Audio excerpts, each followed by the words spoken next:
हम आपके लिए लाते हैं टीवी सीरियल्स की सबसे दिलचस्प कहानियां, जहां हर मोड़ पर छिपा होता है एक नया राज और हर एपिसोड देता है दिल को छू लेने वाला संदेश। तो चलिए दोस्तों, आज शुरू करते हैं सीरियल पति ब्रह्मचारी की वो कहानी जिसमें प्यार और साजिश का ऐसा खेल खेला गया है जो आपको सीट से उठने नहीं देगा। कहानी की शुरुआत होती है सूरज और ईशा की जिंदगी से। 1 साल पहले ये दोनों अपनी मेहनत, लगन और सच्चे प्यार की ताकत से आईएएस ऑफिसर बन चुके हैं। जी हाँ, इनकी मेहनत ने इन्हें उस मुकाम तक पहुंचाया है जहां पहुंचना लाखों का सपना होता है।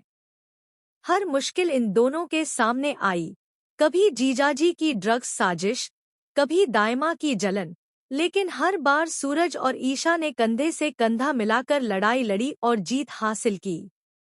धीरे धीरे सूरज की मां सला ने भी ईशा को दिल से अपनी बहू नहीं बल्कि बेटी मान लिया। अब उनकी जोड़ी हर किसी के लिए एक मिसाल बन चुकी है। लेकिन कहते हैं ना दोस्तों, खुशियों का दुश्मन हमेशा कोई ना कोई होता ही है। और यहाँ वह शख्स कोई और नहीं बल्कि ईशा का अपना बाप गुलाब सिंह है। गुलाब सिंह की सोच बहुत पुरानी और जिद्दी है। उसे बर्दाश्त ही नहीं होता कि उसकी बेटी सूरज के साथ इतनी खुशहाल जिंदगी गुजारे। उसके लिए ईशा की जगह मायके में है, उसके आदेशों और बंधनों में है। ईशा की आज़ादी उसे कांटे की तरह चुभती है और सूरज का उसके साथ होना उसके अहंकार को ठेस पहुंचाता है। कई बार गुलाब सिंह ने ईशा को मनाने की कोशिश की, उसे धमकाया भी, लेकिन हर बार ईशा ने अपने हक और अपने प्यार के लिए डटकर उसका सामना किया।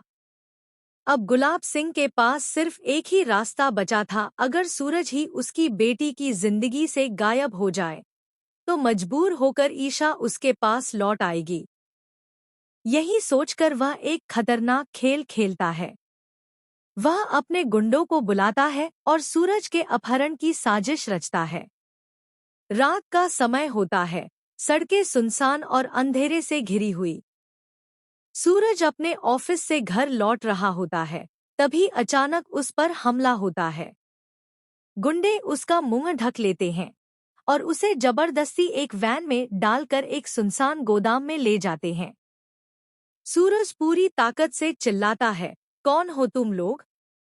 मुझे क्यों पकड़ा है? लेकिन उसके सवालों का कोई जवाब नहीं मिलता, सिर्फ सन्नाटा और बंधनों की खड़खड़ाहट। उधर घर पर ईशा बेचैन हो उठती है। समय गुजरता है लेकिन सूरज नहीं लौटता। उसका फोन भी बंद मिल रहा है।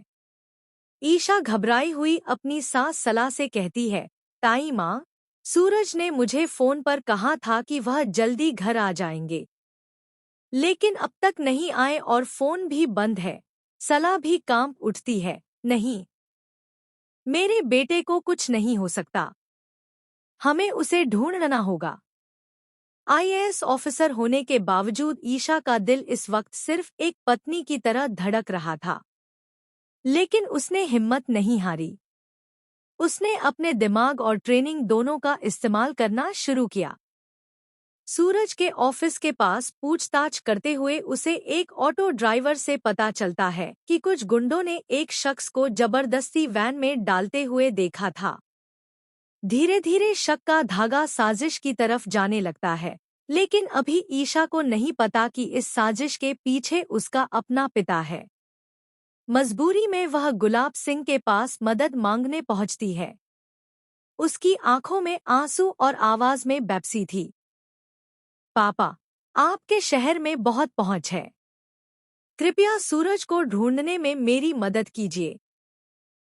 लेकिन गुलाब सिंह, जो खुद अपहरण का मास्टरमाइंड था, इस मौके को अपने फायदे के लिए इस्तेमाल करता है। वह धीमे सा